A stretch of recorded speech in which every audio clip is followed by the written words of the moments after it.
Well, first of all, I think I was a bit of an early adopter, like any kind of new idea. So anything, that's looking really interesting or a way of having conversation and sharing ideas, I'm there. So always an early adopter of Facebook, early adopter of Twitter, and I'm getting on there. But then it's about, for me, building a community outside of our community in Crickhowell. So I've got my high street, I've got my customers here, but it's then kind of reaching out and having these conversations with authors, with writers and illustrators, but also, I think just a general community that are book lovers.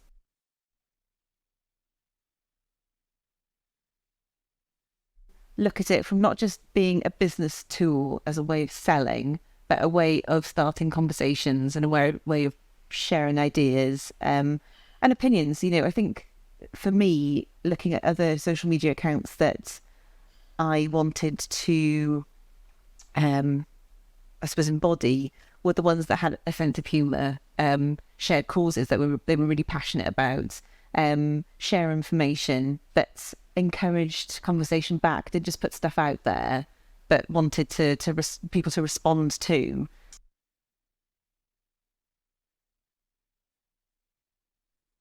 It hasn't been a case of the social media strategy on that. It's been the pandemic and the social media strategies going hand in hand. When people couldn't get to us, we needed to be there online.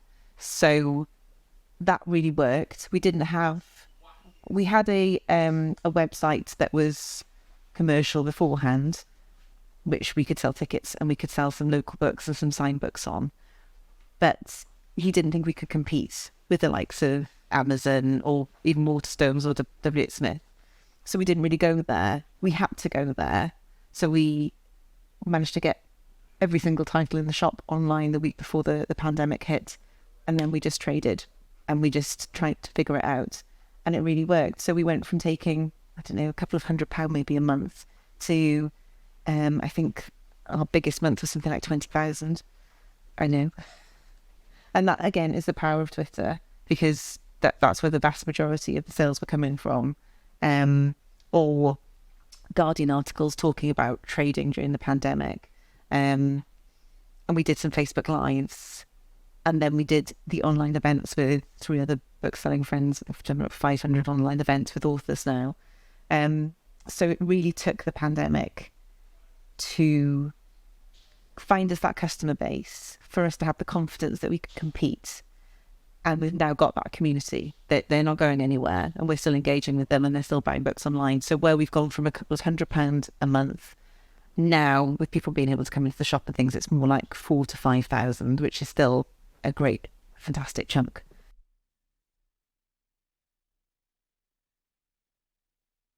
It's hard work.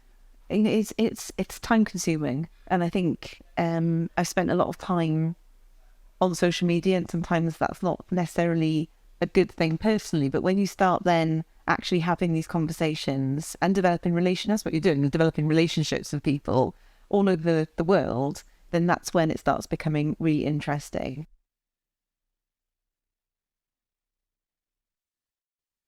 For me personally, it's always been Twitter and has been the thing that I've just taken to. I didn't get it at first and then suddenly just got into a stride and I get it.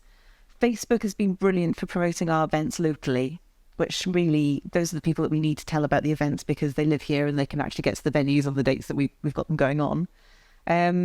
Instagram is a younger crowd, and that has taken longer for us to kind of get our heads around in terms of what works and what doesn't work. And it takes a little bit more effort. I mean, Twitter, I can just put something out there and it's littered with spelling mistakes and things that that has been autocorrected and all sorts, but that kind of has the person behind it.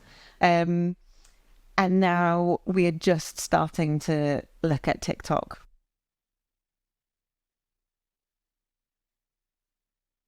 I just feel that if we don't keep moving forward and we're not embracing what our future readers and our future customers are embracing, so TikTok, then we're going to lose out.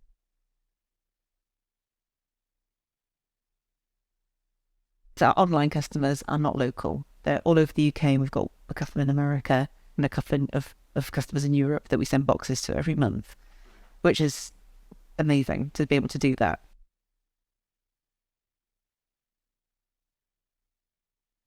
The whole online world is just constantly evolving and new things are happening all the time that you really need to get on board with it. So it's a case of not just having a website built now, but having a proper strategy and thinking, well, where do I want to be in the autumn? Where do I want to be at Christmas when we've got Christmas trading? Do I want a huge amount of orders coming through when it's really busy in the shop as well?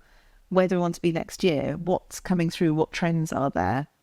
And I think it's the support in what's really new that a lot of businesses need, because they're comfortable now. Websites have been around long enough. Twitter's been around long enough, Facebook. So we should all really be pretty au fait as business owners with using those platforms. It's more a case of what's going to happen next. The biggest thing that I feel that businesses could do better is to invest in education for the owners, because you always feel like you're too busy to do something, where actually you just need to keep on just doing a little bit a day. Listen to the TED Talk, listen to the audiobook, read the book. But there's always something that you need to do in terms of investing in your own education, which is so important if you still want to be here in kind of 5-10 years time. You can't just concentrate on, I'm on Facebook, so that's working for me at the moment.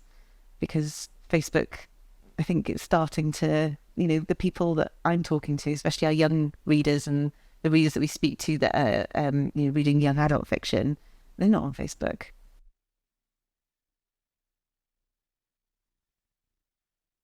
From a business owner's point of view, there's no point just being behind your till. You have to kind of get out and see what's happening within the town, because what happens on this high street and footfall is so important, and how you can increase that footfall to the benefit of everybody else is, just really, really important. And sometimes I think a lot of business owners are guilty of just putting some blinkers on and just going, right, I just need to concentrate on this, what's in these four walls. And I think in order to create that vibrancy, having those tools and that information would be really, really useful.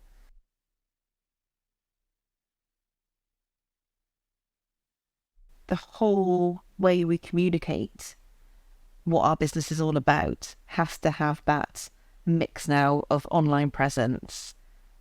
Yes, we have to have really great customer service in store, but we also have to be involved and work together with our neighbours on what we do and what we want to happen. It was a photograph of the high street, and I saw it not long ago, and it showed Bookish. And I was thinking, well, that was when we were here, and there were parking spaces on the high street, and I think, well, that's my car. So this is about 10 years ago, and there were about 4 cars on the entire high street. I'm thinking, things have changed. You cannot park out there for no money. It's a bit of a bun fight now. But that's a good thing.